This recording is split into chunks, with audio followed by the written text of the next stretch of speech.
Hi, my name's Nick Bronson and I'm a Randomfish. Hit that subscribe button and let's be random fishes together, shall we? Now, I've been coming up with an idea of what it is I want to review next, and through various things, including a conversation I had on Twitter, I thought, what the hell? I'll give a rewatch and therefore a review to the film Guyver, the Dark Hero. The Guyver has a bit of an interesting history in that it used to be a manga. It still is. It's a manga, it's an anime series called Booster Armoured Guyver. It's a brilliant show. It's very well written. The manga is very good. But I've never much been into it because I'm not much of a manga person. I am an anime guy, but I'm also not a massive anime guy. I'm much more into sort of live action versions of films and all that sort of thing, and where possible, animation if I can find it. And while I wasn't able to find much of Booster Armoured Guyver, I did come across the two films that were made back in 1991 and 1994. Now, the 1991 film has already been reviewed and, in my mind, been completely and perfectly destroyed thanks to two very specific reviewers, which I will link in the description below. If you're looking for that, Bennett the Sage, brilliant anime reviewer. Just watch him, thank me later. But the 1991 film had a very large problem in that the tone was very much a switcheroo. It tried to go for this dark, edgy tone, much more akin to the manga and the anime series. However, halfway through it, it changed itself and tried to change its format into more of a goofy, comedic thing, which not even might, it was never going to work. The problem with the show is that it was a dark show, and when the film came out, there wasn't much of a basis for superhero films as there is now. So by that point, no one knew how to make a decent superhero film.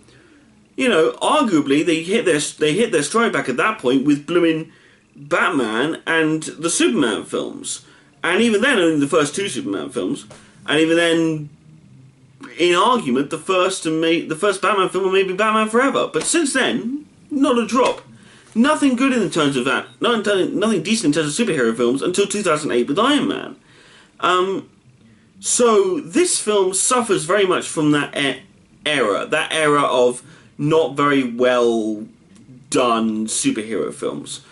But while 1991 Guyver was very bizarre tonal-wise, the Guyver Dark Hero, the film that I actually looked at and watched properly all the way through, copied the style from the manga and the anime series very well. It was a much darker tone, it was a much more aggressive sort of style, and honestly, the characters in that worked better than the anime versions, or at least the 1991 version. And, okay, let me just explain. In the Guyver Dark Hero, the character that we see the Guyver attached to in 1991's film, Sean is still the main protagonist of the film. He has been having these dreams where he's been drawing these symbols for absolutely no reason, and when he wakes up he finds out that he's been drawing them and he has no idea why, and he needs to find out. He wants to find out. During all this time, the Guyver was created and used by a set of creatures called the Zoanoids. This is years and years and years ago. And this is what you find out over the course of the film, is what happened and why the Guyvers came into existence, why the Guyver armor came into existence. Because there used to be loads of them, and now there's only one currently on Earth, which was weird. And Sean was trying to find out why, and also why he was drawing these symbols.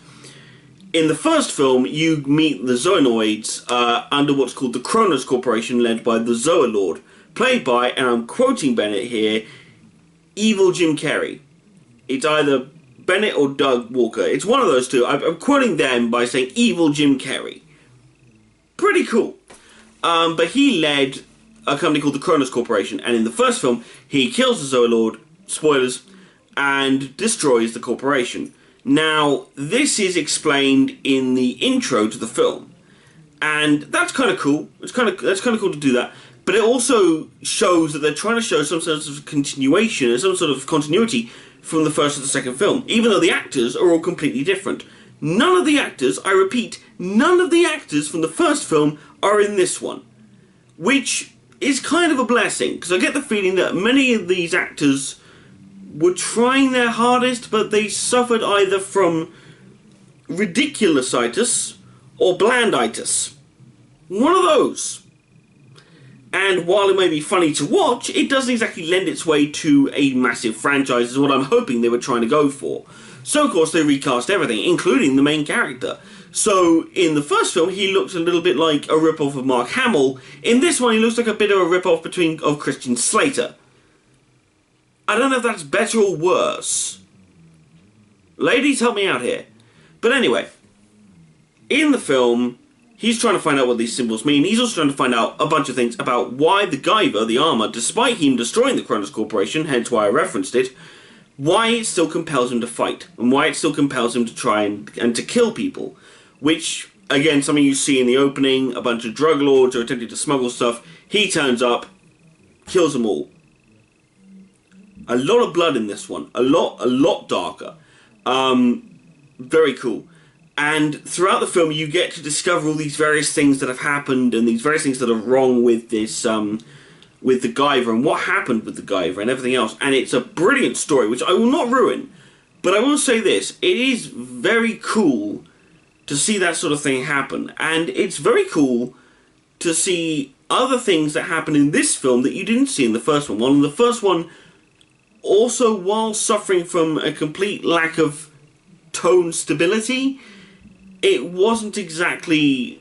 It suffered from being an origin story. And origin stories, by reputation, are quite slow. Especially when it comes to introducing the main hero. Now, I'll admit, there are origin stories where I do enjoy it a lot more. But in some origin stories, the hero is already established and he has flashbacks to his origin. And that's how you get that story done. It's told very much in flashback. It's like Man of Steel. And possibly Batman Begins. Working from that concept. However, in this one, you have a lot more action, a lot more sort of bent-in stuff. There's a brilliant moment where the main character... I don't know how they filmed this, but I'd be loving to try and find out. I'm guessing a stunt double who really didn't give a monkey's about staying alive at all, or knew he was on the very thinnest of wires. But the main character runs off a cliff, jumps, and as he's flying down, shouts out, "Guyver!" And it appears. That's another thing that's really cool about this. He says Guyver, the armor just appears, and it's brilliant. It's almost, in a way, if you've watched Infinity War, Tony Stark's armor. When he presses the thing, nanites, all that sort of thing. Obviously, the technology is different. It's a lot more fluid. It's a lot more real in that version than it is anything else.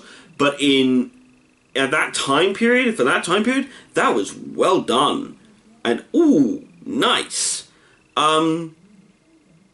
Another thing that's really great about this, I mentioned before about the blood and the darkness and the violence in this. While the first film was, in America, to use the American term, PG-13, in this version it's a straight-up R.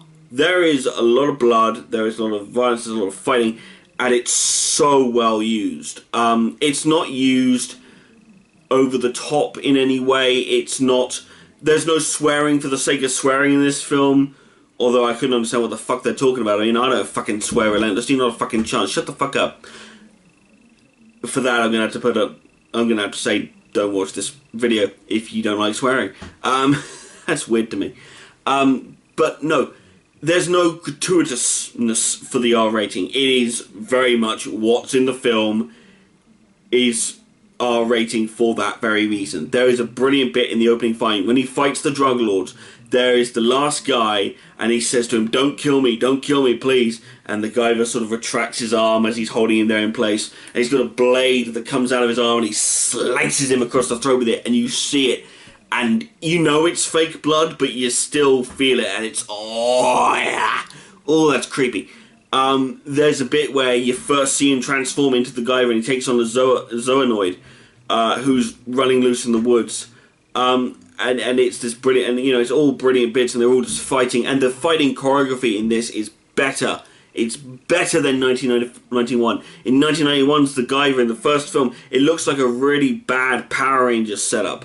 And when I say bad Power Rangers setup, I mean the really bad fight choreography. Well, I am a fan of Power Rangers, and I understand that it's a very good show, but sometimes the fight scenes looked a little stale, a little bad, especially in the older, more original series. That's what that felt like. It felt like that crossed with the 1990s Ninja Turtle fights against Shredder.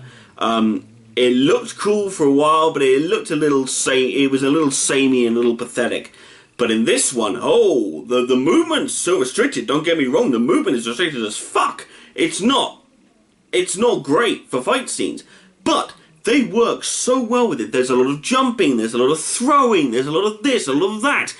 And in the 1991 film, there is a 20-minute fight sequence between the Guyver and a bunch of Zoanoids. In this one, in the final confrontation of the film, you get 3 different fights. You get the Guyver versus 2 Zoanoids. You get a random FBI agent versus a Zoanoid armed with a gun and then not even a gun. He's just scrambling, trying to find stuff. And the third one are 2 Zoanoids fighting each other. Ooh, and that's something else. Something that's not quite in the film's favour. The 1991 film, one of the premises of how the Guyver gets attached to Sean is that one of the Zoanoids takes the Guyver and runs away with it. It takes away this little thing that you put on your head and it transforms you into the Guyver, whatever. But Dr. Sagawa runs away with the Guyver and is caught up by the Zoanoids, and he fights them, dying in the opening part of the film, and his daughter is made aware of this and is also being tracked by the Zoanoids, who think that she might have some way of locating the Guyver. However, in the second film, the dad doesn't die until round about the third act, maybe the very end of the film. And in that case, you don't find out he's a Zoanoid until the very end of the film. Or at least, if you have half a brain, you find out beforehand because you see something else happen earlier in the film that makes it very obvious that it's him. I'm just saying, makes it very obvious that it's him. Oh dear. But that's literally it. There's nothing else that's really overly wrong with this, apart from some very simplistic ideas that you would know where they go anywhere or anything like that. Apart from that, this film, ooh, is lovely. Is very nice. To quote Tom Scott. But here's the thing. The film, all films in that age have a problem, but that's from lack of budget. In terms of characters, in terms of action, they're a lot better than the 1991 film. In 1991, there were very bland characters. In the 1994 film, the bland characters are side characters. They're not the main focus of the movie. Don't make bland characters the main focus of the movie. You know what? This isn't even just to the old school crowd anymore. This is to the new crowd. That's right. I'm talking to some of you. You guys should learn how to put good characters into your movies. Don't sit there putting bland characters in your movies. Fuck you. I'm cool. I'm cool. I'm cool. I'm fine. I'm cool. I'm cool. But anyway, that's my rant. Please, go watch The Guyver Dark Hero. Enjoy it. If you're watching this video and you haven't seen it, then I've just spoiled a whole bunch of crap for you. I don't even give a shit. Just, you shouldn't have watched this video before it anyway, so screw you. But, you know, no, in absolute seriousness, go and watch the film. It is... Watch that film, but also watch the 1991 film for shits and giggles. Because it is bad. It is quite bad. But it's still funny. It's still funny. It's still funny to watch. And it's, you know... It tickles you in a way that makes you laugh. And, you know, bad films that make you laugh, they're not hard to come by, but they don't exactly turn up all the time. And it's good fun. Watch them. Watch both of those films. Randomfish out.